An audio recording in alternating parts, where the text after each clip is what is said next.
On entend très fréquemment parler des problèmes liés à l'anonymat sur Internet. Mais peut-on dire qu'il existe véritablement un droit à l'anonymat? Alors sur Internet, il n'existe pas un véritable droit à l'anonymat comme droit général. Il existe dans le règlement général pour la protection des données, le fameux RGPD, un droit à l'oubli et un droit à l'effacement. Mais pas de manière générale un droit à l'anonymat. Et en plus de cela, il existe au contraire des obligations d'identification pour les éditeurs professionnels qui doivent s'identifier en ligne. Ce sont les fameuses mentions légales. Et concernant les éditeurs non professionnels, ils doivent communiquer les éléments d'identification, leurs éléments d'identification, aux fournisseurs d'hébergement, si jamais ils veulent rester anonymes. Enfin, les commerçants en ligne doivent s'identifier.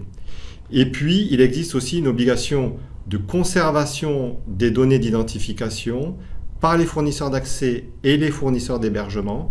Ils doivent conserver les données qui permettent d'identifier toute personne qui contribue par l'intermédiaire de leur service sur Internet. Et donc, il y a une obligation pour ces contributeurs d'accepter qu'ils puissent être identifiés par l'intermédiaire de la conservation de ces données qu'on appelle d'identification. Néanmoins, ce qu'on constate avec la réforme du 30 juillet 2021, c'est que le législateur, en réformant l'article 6.2 de la LCEN, le législateur a consacré un certain droit à l'anonymat sur Internet parce que ce droit à l'anonymat est désormais renforcé.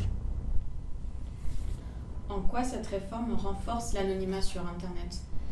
Alors, l'article 17 de la loi du 30 juillet 2021 relative à la prévention d'actes de terrorisme et au renseignement a modifié l'article 6.2 de la loi du 21 juin 2004 relative à la confiance dans l'économie numérique en supprimant toute possibilité désormais d'identifier les contributeurs sur Internet pour les seuls besoins de procédures civiles.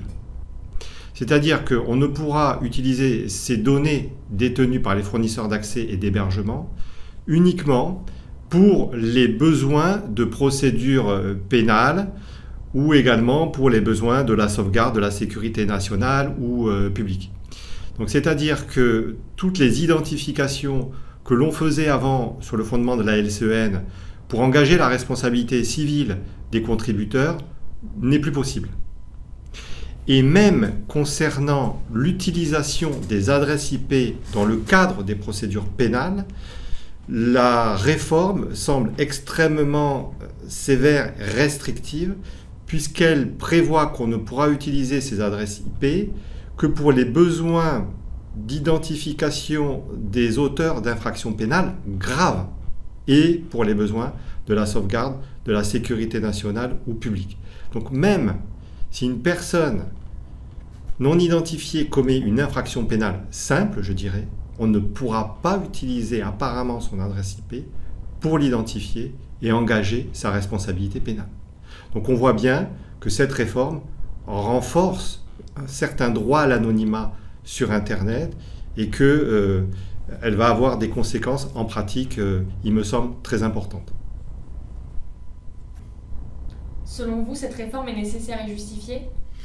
Alors, selon moi, cette réforme m'apparaît pas nécessaire parce que avant la réforme du 30 juillet, pour obtenir ces données d'identification, il fallait passer par l'autorité judiciaire. Il fallait obtenir l'autorisation du juge. C'est-à-dire que le juge vérifiait au cas par cas si c'était justifié d'ordonner la communication de ces données par les fournisseurs d'accès ou d'hébergement. Donc il y avait quand même un filtre.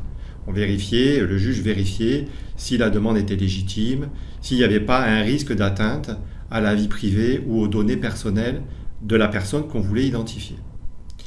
Ensuite, concernant sa justification, moi il me semble que cette réforme va porter une atteinte aux droits et libertés fondamentales des personnes qui vont être visées par ces personnes anonymes sur Internet et qu'elles ne vont pas pouvoir accéder à la justice.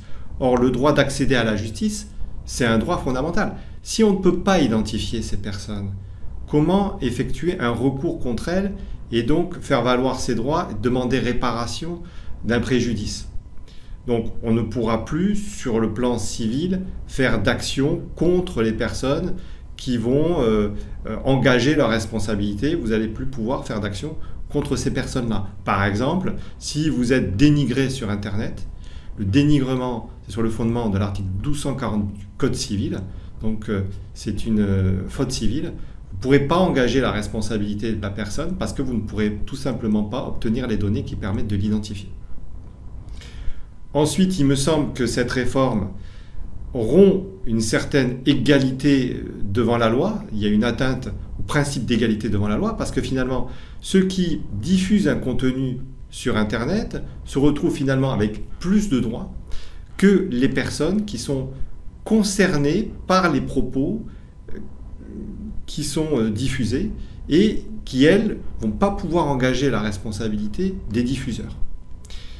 Donc, il me semble que cette réforme apparaît en soi anticonstitutionnelle, elle n'est pas conforme à la Constitution et aux droits et libertés fondamentales.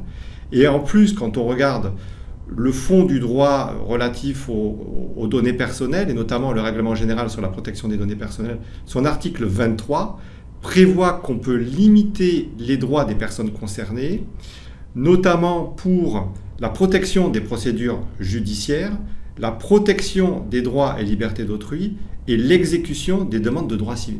Donc on se demande comment le législateur finalement a réussi à tronquer autant de droits alors que le règlement général pour la protection des données personnelles lui permettait tout à fait peut-être de limiter la possibilité d'accéder à ces identifications, mais pas de manière aussi excessive que ce qu'il a fait. Donc il me semble que la réforme, elle est complètement disproportionnée. Merci pour votre écoute de cette vidéo. Si vous souhaitez davantage d'informations sur ce sujet, je vous invite à télécharger mon article qui se trouve en dessous de la vidéo. Je vous invite également à vous abonner à ma chaîne. Merci beaucoup, à bientôt pour d'autres vidéos.